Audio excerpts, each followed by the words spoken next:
నమస్కారం. ఈ మధ్య మనం తరచుగా వింటున్న విషయం భారతదేశంలో ఈ వివాహేతర సంబంధాలు ఎందుకో పెరుగుతున్నట్టు అనిపిస్తోంది కదా. అవునండి, వార్తల్లో సోషల్ మీడియాలో బాగా కనిపిస్తున్నాయి. అందుకే ఈరోజు మనం దీని గురించే కొంచెం లోతుగా మాట్లాడుకుందాం. మాకు ఒక కన్నడ యూట్యూబ్ వీడియో ట్రాన్స్క్రిప్ట్ దొరికింది. ఓ ఇంట్రెస్టింగ్. అందులో కొన్ని స్టాట్స్, కొన్ని నిజ జీవిత సంఘటనలు, అసలు ఎందుకులా జరుగుతోంది అన్న కారణాలు, ఇలా చాలా విషయాలున్నాయి. సరే, అంటే మన ఉద్దేశం ఏంటంటే ఈ సంక్లిష్టమైన సామాజిక సమస్యను కొంచెం అర్థం చేసుకోవడానికి ప్రయత్నించడం. సరేనా? తప్పకుండా మొదలు పెడదాం. ఫస్ట్ పాయింట్, అసలు ఇది ఎంత కామన్ అయిపోయింది అంటే సోషల్ మీడియా వల్ల ఎక్కువ బయటకొస్తున్నాయా లేక నిజంగానే పెరిగాయా? రెండూ కొంతవరకు నిజమేమో. సోషల్ మీడియా వల్ల విజిబిలిటీ అయితే ఖచ్చితంగా పెరిగింది. అవును. కానీ ఇది కేవలం పట్టణాల్లోనూ లేదా డబ్బున్నోళ్లలోనే జరుగుతోందని అనుకోలేం. కరెక్ట్. పల్లెటూర్లలోనూ వింటున్నాం, ప్రేమ పెళ్లి చేసుకున్న వాళ్లల్లోనూ, పెద్దలు కుదిర్చిన పెళ్లిళ్లలోనూ, అన్ని వర్గాల్లోనూ ఈ సమస్య కనిపిస్తోంది. నిజమే. కొన్ని విచిత్రమైన కేసులు కూడా చూసాం. అంటే భర్తే దగ్గరుండి భార్యకి ఆమె ప్రియుడితో పెళ్లి చేయడం లాంటివి. అవును, అవి కూడా వార్తల్లోచ్చాయి. అలాగే భార్య భర్తను వేరే మహిళతో పట్టుకోవడం, ఇవన్నీ జరుగుతూనే ఉన్నాయి. అంటే ఇది ఏదో ఒక వర్గానికో ప్రాంతానికో పరిమితం కాదు. అస్సలు కాదు. దీనికి టెక్నాలజీ కూడా బాగా హెల్ప్ చేస్తోందనే చెప్పాలి. టెక్నాలజీనా? ఎలాగా? ముఖ్యంగా కొన్ని డేటింగ్ యాప్స్. ఉదాహరణకి గ్లీడెన్ అని ఒక యాప్ ఉంది. విన్నాను. అది ప్రత్యేకంగా పెళ్లైన వాళ్ల కోసమేనట. వాళ్ల డేటా ప్రకారం 2020 నుంచి 2022 మధ్యలోనే, అంటే 2 ఏళ్లలో దాదాపు 9 లక్షల కొత్త యూజర్లు చేరారట ఇండియాలో. 9 లక్షల? చాలా పెద్ద నంబర్ అది. అవును, అంటే డిమాండ్ ఉందనే కదా అర్థం. దీనికి తోడు ఇంకో విషయం. ఏంటది? 2018లో సుప్రీంకోర్టు అడల్టరీ అంటే సెక్షన్ 497 ఇక క్రిమినల్ అఫెన్స్ కాదని చెప్పింది కదా. అవును, గుర్తుంది. అది కూడా కొంతవరకు ఈ ధోరణి పెరగటానికి పరోక్షంగా దోహదం చేసి ఉండొచ్చు. అంటే చట్టపరమైన భయం తగ్గింది కదా. ఓకే, అది కూడా ఒక యాంగిలే. మరి ఈ గ్లీడెన్ వాళ్ళు ఏదో సర్వే చేశారని కూడా ఉంది కదా. అవును, చేశారు. చిన్న సర్వేనే, ఒక 1500 మందితో అనుకుంటా. ఏం తేలింది అందులో? అక్కడే కొన్ని ఆశ్చర్యకరమైన విషయాలున్నాయి. పాల్గొన్న వాళ్లల్లో 55% మంది తమ పార్ట్నర్ను మోసం చేస్తున్నామని ఒప్పుకున్నారట. 55%? అవును. ఇంకా షాకింగ్ ఏంటంటే ఇలా చెప్పిన వాళ్లల్లో మహిళలే ఎక్కువట. మహిళలా? ముఖ్యంగా బెంగళూరు, ముంబై, కోల్కతా లాంటి నగరాల్లో.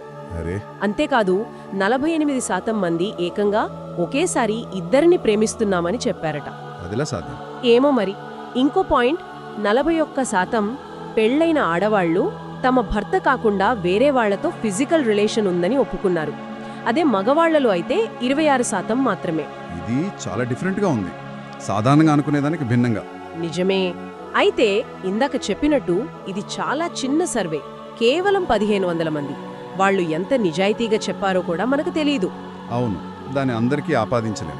ఖచ్చితంగా. కానీ వాస్తవ సంఘటనలు కూడా చూస్తున్నాం కదా. ఇది కేవలం సామాన్యుల సమస్యే కాదు. అంటే ఉదాహరణకి ఒక ఎన్ఆర్ఏ బిలియనియర్ ఉన్నారు, ప్రసన్న సుబ్రమణియన్ అని. ఆయన తన భార్య మీద ఇలాంటి ఆరోపణలు చేశారు. ఆధారాలున్నాయని కూడా అన్నారు. కానీ చివరికి ఆమె రివర్స్లో ఈయనపై కేసు పెట్టింది. ఇంకా దారుణమైన కేసులు కూడా ఉన్నాయి. జైపూర్లో ధన్నాలాల్ సైని అని కూరగాయలు అమ్ముకునే వ్యక్తి తన భార్యని ఆమె ప్రియుడితో రెడ్ హ్యాండెడ్గా పట్టుకుంటే వాళ్ళిద్దరూ కలిసి ఇతన్ని చంపేశారు. చాలా భయంకరంగా ఉంది. అవును, ఇవన్నీ చూస్తే సమస్య తీవ్రత అర్థమవుతోంది. మరి అసలు కారణాలేంటి? ఎందుకిలా జరుగుతోంది? కారణాలు చాలా ఉండొచ్చు. ఒకటి, బంధంలో సాన్నిహిత్యం లోపించడం. అది ఫిజికల్ కావచ్చు, లేదా ఇమోషనల్ కనెక్షన్ లేకపోవడం కావచ్చు. దూరం, బిజీ లైఫ్, లేదా ఒకరికొకరు టైం ఇవ్వకపోవడం. అవును, అది కామన్ ప్రాబ్లం. ఇంకో ముఖ్యమైన కారణం విసుగు, బోర్డం. బోర్డమా? అవును. ఒక స్టడీ ప్రకారం 77% భారతీయ వివాహిత మహిళలు తమ బంధంలో విసుగు వల్లే ఇలాంటి అఫైర్స్ పెట్టుకుంటున్నారని తేలిందట. 77%? అవును. బహుశా ఇది మగవాళ్ళకు కూడా వర్తిస్తుందేమో. అంటే రొటీన్ లైఫ్ బోర్ కొట్టడం, కొత్తదనం కోరుకోవడం. అంటే తమ భాగస్వామి దగ్గర దొరకనిది బయట వెతుక్కోవడం అన్నమాట. ఎగ్జాక్ట్లీ.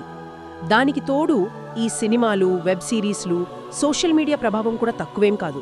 దాని ప్రభావం ఎలా ఉంటుంది? అవి కొన్నిసార్లు లేనిపోని అంచనాలు పెంచేస్తాయి, పక్కవాళ్లతో పోల్చుకునేలా చేస్తాయి. కొన్నిసార్లు ఇలాంటి రిలేషన్స్ను నార్మలైజ్ చేస్తున్నట్టు అనిపిస్తుంది. అంటే అందరూ చేస్తున్నారు కదా అనే ఫీలింగ్ వస్తుందా? రావచ్చు. ఆ ప్రభావం కూడా ఖచ్చితంగా ఉంటుంది. దీనివల్ల చివరికి ఏమవుతోంది?